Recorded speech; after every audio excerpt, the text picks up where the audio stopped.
طيب، اوكي، مساء الفل. عاملين ايه؟ يا رب تكونوا كويسين. لو ما حلتش الامتحان اللي كان قبل الفيديو ده، لا حلو الاول وبعدين تعالى شوف بقى الفيديو ده، لان احنا بنبني حاجه فوق حاجه فوق حاجه، فتاكد انك فهمت اللي فات الاول وبعدين تعالى كمل معانا الفيديو ده. الفيديو ده احنا هنعمل فيه ايه؟ احنا هنتكلم فيه عن if statement. ايه هي if statement؟ البتاعه اللي احنا بنستخدمها علشان ناخد شويه قرارات جوه البروجرام بتاعنا. برضو يعني ايه؟ يعني البتاع اللي بنستخدمها علشان نحول او نعمل تفرعات ومسارات مختلفة جوه البروجرام بتاعنا. انا عارف ان الكلمتين اللي لسه قايلهم دول انت ما فهمتش منهم اي حاجة، بس مش مهم، واحدة واحدة وهتفهم معايا كل حاجة ان شاء الله. موضوع بسيط جدا. في السيشن دي بالمناسبة احنا هناخد اف وإلس واف إلس وكل الجزء بتاع اف هو بيتقال كله مع بعضه، لان هو اصلا سهل جدا ومنطقي جدا. الاول، هو انا ليه اصلا محتاج اف او هي ايه اف؟ بص، اف دي انت بتستخدمها كل يوم في حياتك. يعني انت كل يوم بتقول ايه؟ بتقول مثلا لو صحيت بدري هعمل ايه؟ هذاكر كيمياء مثلا. كويس. ممكن بتقول ايه تاني؟ ممكن بتقول لو مثلا رحت او لو رحت الدرس بدري، رحت الدرس بدري هعمل ايه؟ هقعد قدام مثلا، هقعد في الصف الاول. ايه ده؟ انا خطي وحش قوي. انا طول عمري خطي وحش عادي. تعالوا نقول حاجة تانية. مثلا بتقول ايه؟ بتقول لو معايا مثلا النهاردة 100 جنيه، هعمل بيها ايه؟ هشتري شيبسي مثلا. فايه اللي حصل او ايه اللي انت بتعمله في حياتك؟ انت عمال تاخد قرارات بناء على شروط. تاني انت بتعمل ايه؟ بتاخد قرارات بناء على شروط. يعني ايه؟ انت حطيت لنفسك هنا شرط، قلت ايه؟ لو صحيت بدري هتعمل ايه؟ هذاكر كيمياء. فضمنيا انت فهمت ايه؟ فهمت انك لو ما صحيتش بدري مش هتذاكر كيمياء، صح؟ صح. جيت انا قلت ايه؟ لو رحت الدرس بدري هتعمل ايه؟ هقعد في الصف الاول. طب لو ما رحتش الدرس بدري مش هتقعد في الصف الاول، هتعمل اي حاجه تانية بقى. ممكن تقعد في الصف التاني، ممكن تقعد في الصف التالت، ممكن تروح، ممكن يعني هتعمل اي حاجه تانية ماليش علاقه، بس المهم انك حطيت شرط. لو اتحقق هتنفذ اللي انت قلته. اخر حاجه، لو معايا 100 جنيه، لو معاك 100 جنيه هتعمل ايه؟ هتشتري شيبسي.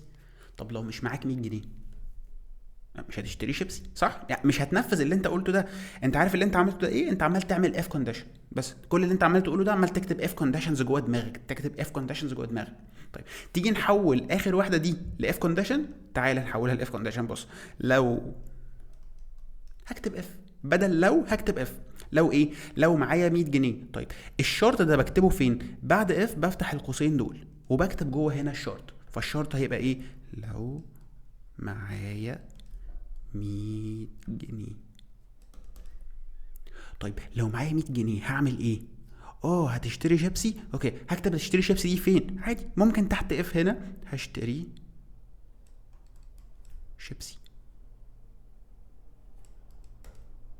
وعلشان نلتزم باللي موجود على المنصة عندك، بيقولك تحط دي بين كيرل بريسز كده. فلو معايا 100 جنيه هشتري شيبسي. تيجي بقى نقراها صح. طيب، لو معايا 100 جنيه، هل انت معاك 100 جنيه؟ لو جاوبت وقلت يبقى تنفذ. لو جاوبت وقلت لا يبقى مش هتنفذ. بس بمنتهى السهولة والبساطة. فأنا دايما لما بستخدم اف بستخدمها عشان ايه؟ علشان لو الشرط اللي جوه قال لي هنفذ، قال لي لا مش هنفذ. بسيطة. فهمت الفكرة؟ طيب، هنفترض ان في مدرس قالك اي حد هيجيب درجة اكبر من 50 هياخد جايزة، وسكت. ما قالش بقى اقل من 50 اللي هيحصل، ما قالش. قال ايه؟ قال اي حد هيجيب درجة اكبر من 50 هياخد جايزة. تعال نقول ان احنا عاوزين ننفذ البروجرام ده. هننفذه ازاي؟ تعالى نعمل variable نسميه الدرجة بتاعتك. degree دي جي بس، ونقول ان الدرجة بتاعتك احنا هنكتبها في الحتة دي كده وسامي كولوم. ماشي. طيب عاوزين نشوف ايه؟ نشوف لو الدرجة دي اكبر من 50، انا قلت 50 ولا 48 مش فاهم، المهم نعتبر ان هو لو اكبر من 50 هياخد جايزة. طيب لو الدرجة دي اكبر من 50 اديله جايزة. هنكتبها ازاي؟ هنقول لو، نفتح القوسين بتوع اف، الدرجة دي اللي هي دي جي، الشرط بيقول ايه؟ لو الدي جي اكبر من 50 هعمل ايه؟ اديله الجايزة. خلاص هيفتح القوس ويقفل القوس وفي النص هنا اديله الجايزة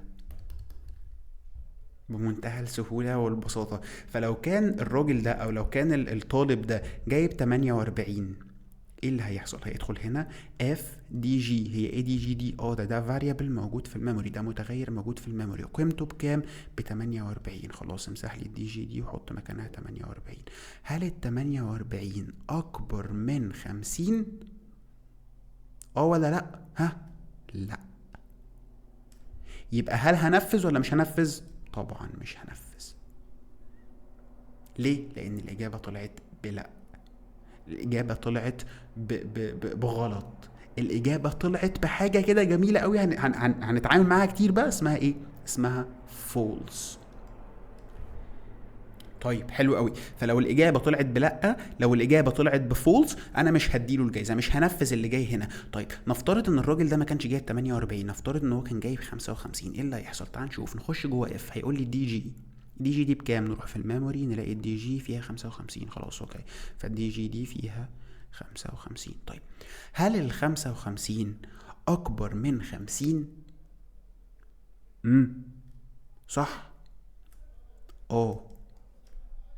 ال 55 اكبر من 50، فهل معنى كده اني هنفذ ولا مش هنفذ؟ هنفذ. ما النتيجة دي قالت لي النتيجة دي قالت لي نفذ. النتيجة دي قالت لي حاجة حلوة جدا برضو هنتعامل معاها كتير، اسمها ايه؟ اسمها true. ما هي true يعني صح، false يعني غلط. true يعني false يعني لا. فانت شوف اللي موجود جوه اف، جاوب لك وقال لك يعني قال لك true اذا هنفذ، قال لك false اذا مش هنفذ. موضوع بسيط جدا وبديهي جدا. تمام. تعالى يلا بقى حل كده معايا وقول لي انت فهمت ولا ما فهمتش. تعالى نيجي هنا هنقول let مثلا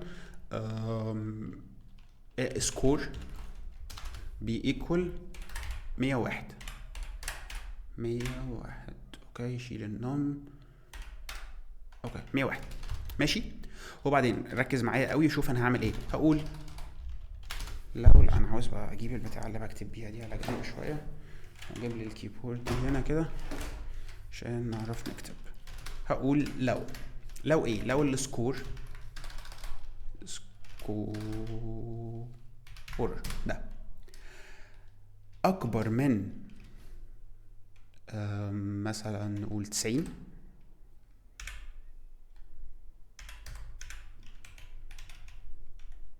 اوكي اكبر من 90، هعمل ايه؟ التنفيذ اهو، هقول له console.log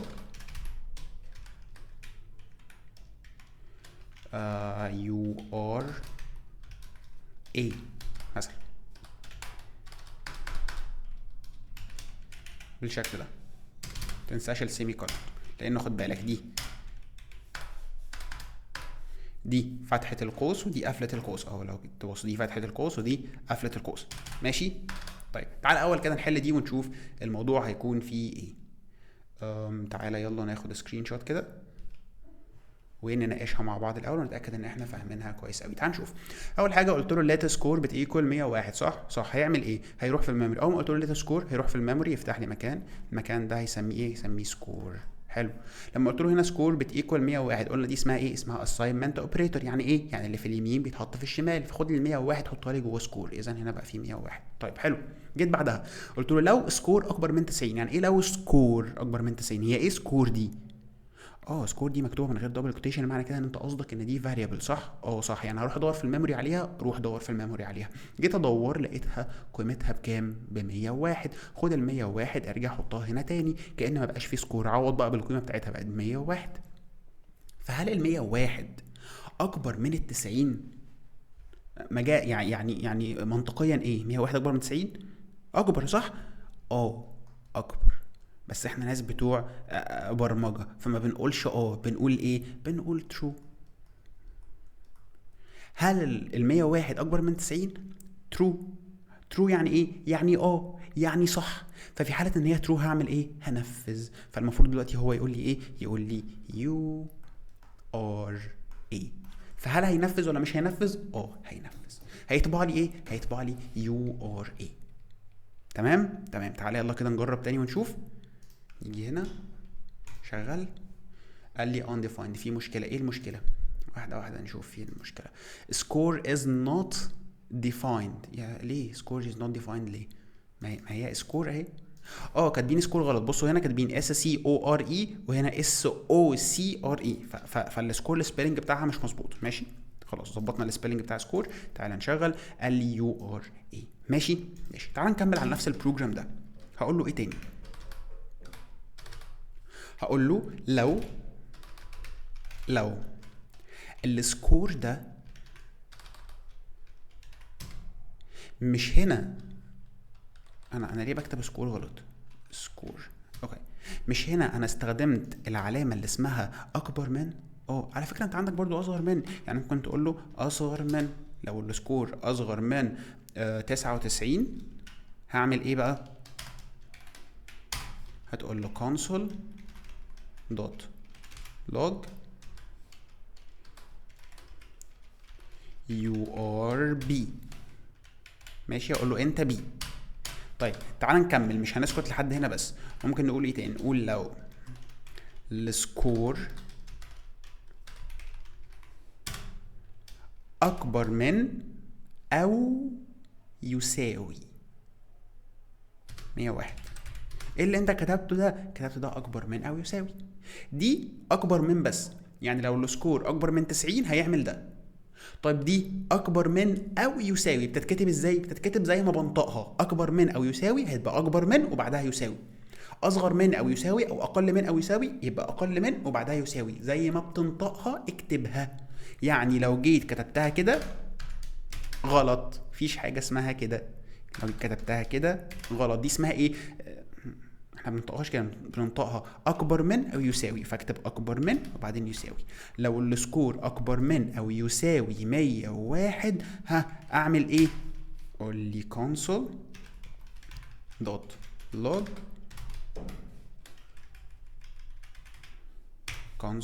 log ايه بقى؟ URC مثلا. طيب حلو. ايه تاني بعدها؟ تعالى نعمل كمان واحدة بحيث نبقى جمعنا شوية حاجات كويسة. نقول لو السكور ده مش فيه اقل من، عندي برضو اقل من او يساوي. اللي فوق كانت اكبر من او يساوي، زي ما بنطقها بكتبها. دي اقل من او يساوي كام؟ نقول مثلا 101. برضو هيعمل ايه؟ هيقول لي console دوت log UR. ان عملنا A و B و C ونعمل D بقى كمان URD. AURD دي اي حاجه بننفذها، يعني مش شرط تكون حاجه مهمه يعني. طيب نروح بعدها نقول لو السكور ده ماله بقى. انا هنا قلت اكبر من، وهنا قلت اصغر من، وهنا اكبر من او يساوي. اوكي اتمنى كل حاجه تمام. طيب تاني، هنا قلت اكبر من، هنا قلت اصغر من، هنا اكبر من او تساوي، هنا اصغر من او تساوي. هنا لو عاوز اقول بقى لو السكور بيساوي 101 اقولها ازاي؟ هقول له لو السكور بيساوي 101 كده صح؟ طبعا غلط. ليه؟ لان انا اتفقت معاك ان يساوي واحده عباره عن assignment operator، يعني اللي في اليمين بيتحط في الشمال. بس انا مش قصدي اعمل دي assignment operator. طب قصدك ايه؟ قصدك تقول هل تساوي؟ يعني هل السكور تساوي ال 101؟ انا قصدي اقول كده، يبقى خلاص تكتب تساوي دبل تساوي واحده assignment اوبريتور اللي في اليمين بتحط في الشمال. طب لو عاوز اقول هل تساوي، اكتب تساوي جنب بعضها. تمام اوكي. فلو دي بتساوي دي هنعمل console.log. هنا بقى نقول ايه؟ نقول you are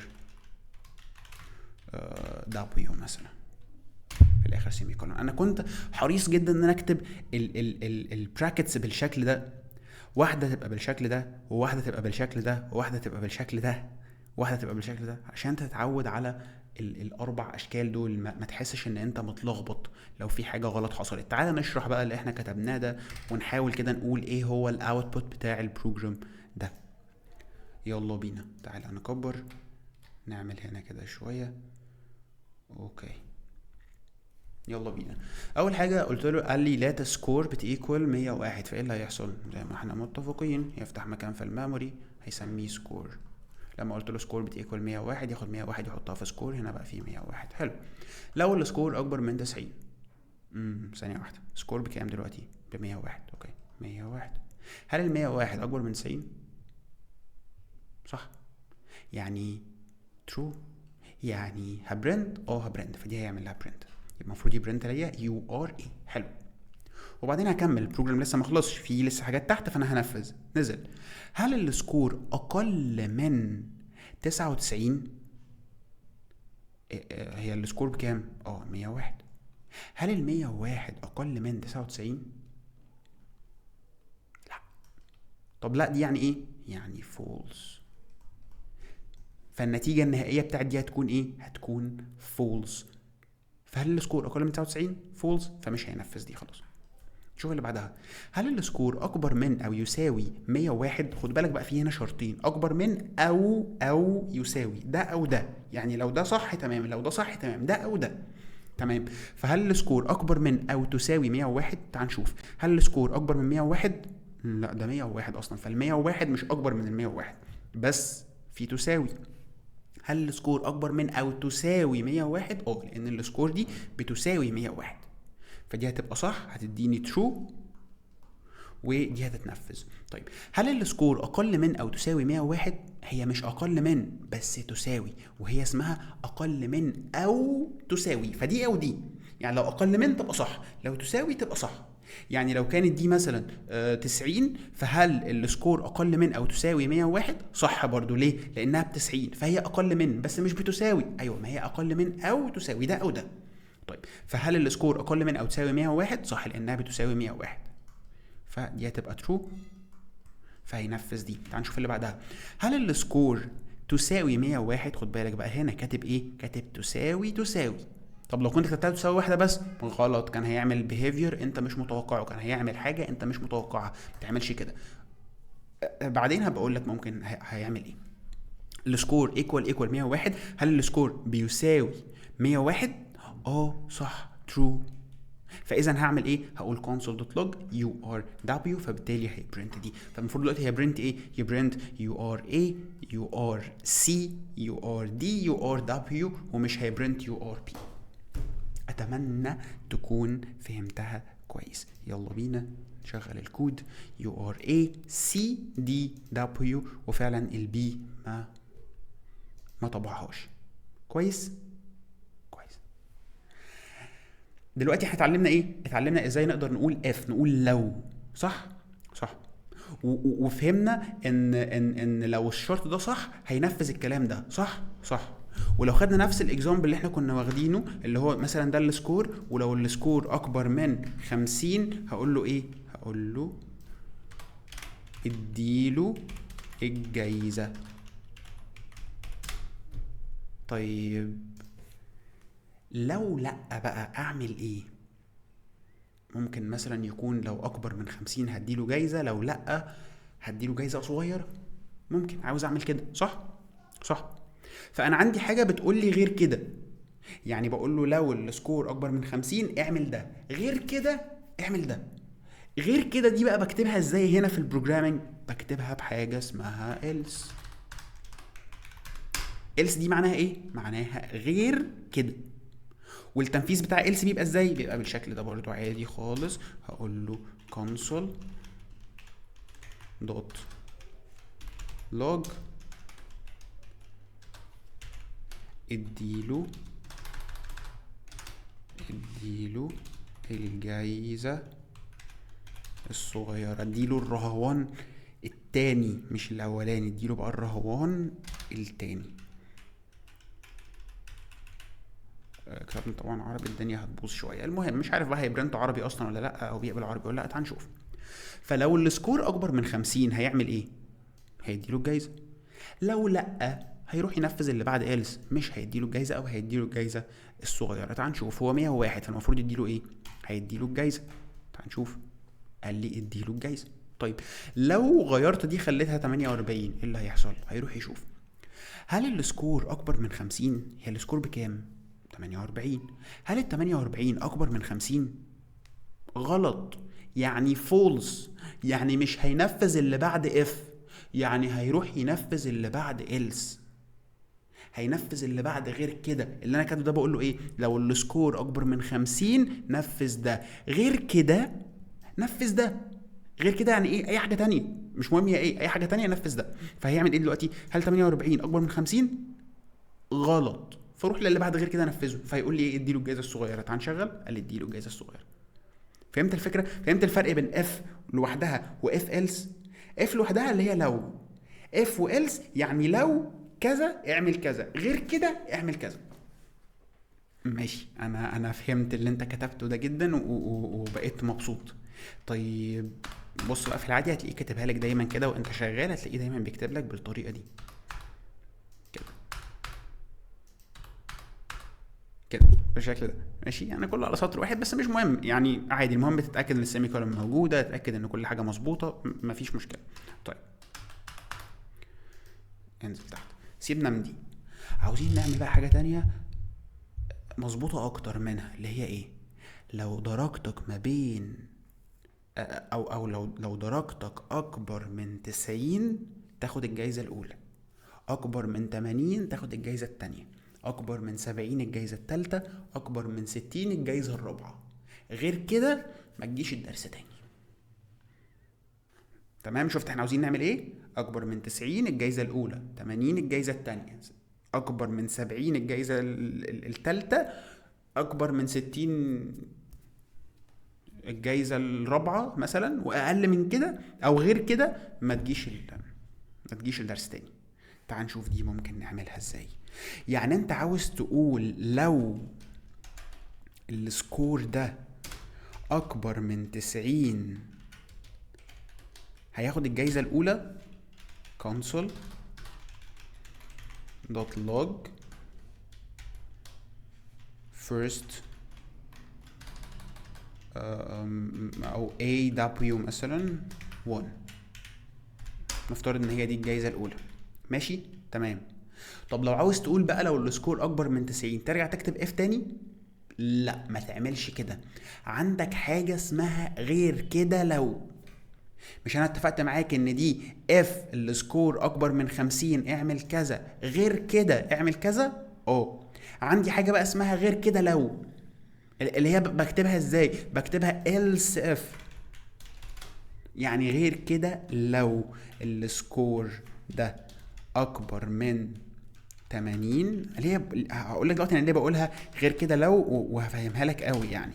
هقول له console.log هديله الجايزة التانية اللي هي award to AW2. تمام. طب وبعدين قلنا اكبر من 70، هقول له تاني else if score اكبر من 70 هعمل ايه؟ هقول له console.log AW3.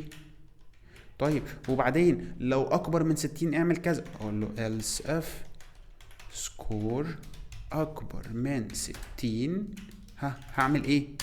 هقول له console.log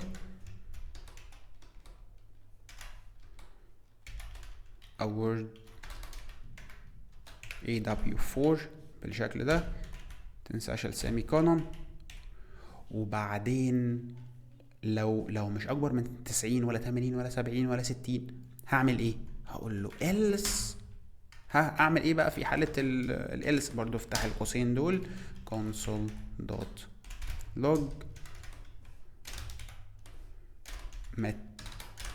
ما تجيش الدرس تاني بس، وخلاص. عايزين نحط هنا سيمي كولون، مش عارفين نحط سيمي كولون، نحط كسيمي كولون، حط هنا سيمي كولون. حلو قوي. تعالى بقى نفترض ان السكور ده بكام. نفترض ان السكور ده ب 48. هيعمل ايه؟ تعالى ناخد سكرين شوت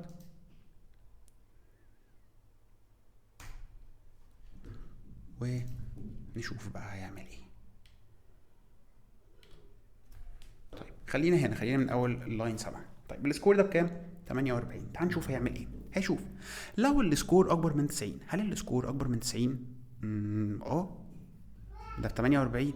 لا غلط، مش 48. هل ال 48 اكبر من 90؟ فولس.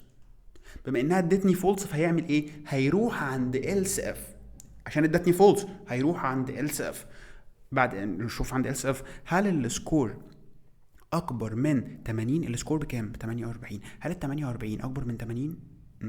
ستيل فولس. لا فولس. بما ان فولس فهروح عند غير كده اللي هو لو السكور اكبر من 90. لا. طب غير كده لو السكور اكبر من 48 اكبر من 80. لا. طب غير كده لو else if غير كده لو السكور اللي هو ب 48 اكبر من 70. لا ده بفولس برضو. اروح اللي بعدها غير كده لو السكور اللي هو ب 48 اكبر من 60. ادتني فولس برضو. فهيعمل ايه؟ مفيش ولا اف ولا else اف اتنفذت. هيروح ينفذ اللي بعد else. ما هي else بقى بقول له ايه؟ بقول له غير كده بقى، غير كل اللي فوق ده نفذ الكلام ده، غير كل اللي حصل فوق ده نفذ لي بقى الكلام ده. فالمفروض ان هو هينفذ ايه؟ هيقول لي ما تجيش الدرس تاني خالص. تعال نشوف كده. قال لي اديله الجايزه الصغيره عشان هنا نفذ دي، وبعدين قال لي ما تجيش الدرس. يعني انا مبسوط منك بس ما تجيش الدرس تاني. طيب نفترض ان السكور دي كانت بكام؟ كانت ب 74. ماشي. تعال نرجع تاني لنفس السكرين شوت بتاعتنا هي وتعالى نمسح اللي احنا كتبنا عليها. هنفترض انها بكام؟ ب 8 او ب 74. طيب اوكي. السكور انت بكام؟ انا ب 74. هنجيب ده 74. ماشي. تعال نشوف هل السكور اكبر من 90. هل 74 اكبر من 90؟ فولس. فيروح عند else if. هل السكور اكبر من 80؟ السكور ب 74. هل هو اكبر من 80؟ فولس. فيروح للelse if. دي ادتني فولس برضو. طيب هل السكور ده اكبر من 70؟ ايوه استنى، انا ب 74 فهل السكور ده اكبر من 70؟ صح، يعني ترو. ايوه يعني هنفذ صح. هنفذ ايه؟ هنفذ اللي بعد else if اللي اتحققت اللي هي console.log aw3. فبالتالي هي برنت اللي هي aw3. تقول لي بقى هيكمل ويروح ل else if اللي بعدها؟ تبقى بتهزر. ليه؟ لاني قلت لك ان else if دي معناها غير كده لو. غير كده معناها ايه؟ معناها ان اللي فوق ده ما اتحققش. اول ما واحده فيهم تتحقق خلاص هنفذها واخرج. يبقى هيعمل ايه؟ هينفذ لي aw3 وبعدين خلاص يخرج بقى يشوف هيروح فين تاني بعد كده. ولا هيروح يبص على else if دي ولا هيروح يبص على else دي خلاص، لان دي اتحققت. اول واحده تتحقق نفذها واسكت. لان انت بتقول له غير كده لو. يعني ايه غير كده لو؟ يعني لو اللي فوق ده ما اتحققش بس. that's it. مفيش حاجه تانية موجوده في f. فاحنا اتفقنا ان اف ممكن نكتبها لوحدها بالشكل ده شرط وبعدها تنفيذ، او ممكن تحط الاقواس دي جنبها مفيش مشكله. والحاجه التانية اللي انت ممكن تعملها هي ايه؟ هي انك تكتب اف وشرط وتنفيذ وتكتب بعدها else وتنفيذ. خد بالك else ما بتكتبش بعدها شرط. هي اسمها else، اسمها غير كده، مفيش بعدها شرط. طب لو عاوز اكتب بعدها شرط ما تسميهاليش اف، سميها غير كده لو. سميها else if. else if تكتب شرط. else بس ما بكتبش بعدها شرط. اوعى تكتب شرط بعد else. طيب وممكن يعني اتفقنا احنا ممكن نكتب اف كده لوحدها، وممكن نستخدم معاها else لو عاوزين نكبر شويه الموضوع، وممكن نكتب معاها اف else براحتنا بقى، واكتب اي عدد من الالس اف براحتي، مش مهم 1 او 2 او 3 او 4 او 5 براحتي. انا بقول لو كذا اعمل كذا، غير كده لو كذا اعمل كذا، غير كده لو كذا اعمل كذا، غير كده لو كذا اعمل كذا، غير كده لو كذا اعمل كذا. وفي النهايه ممكن اكتب الس وممكن ما اكتبهاش على فكره، يعني ممكن اقفل بالس اف بس وخلاص، ممكن اعمل كده ممكن اعمل كده، مش شرط اكتب الس في الاخر. ده كله هيظهر معاك في الامتحانات اللي احنا هنعملها ان شاء الله بعد كده، والكويزز اللي احنا هنعملها بعد كده. فدلوقتي انت فهمت ايه؟ فهمت اف واف ايلس واف ايلس اف. الموضوع بسيط جدا وسهل جدا جدا جدا. الفيديو الجاي ان شاء الله هيبقى حل على اف، هيكون بس حل على اف، وان شاء الله برضو هيكون سهل جدا. يلا اشوفكم على خير، سلام عليكم.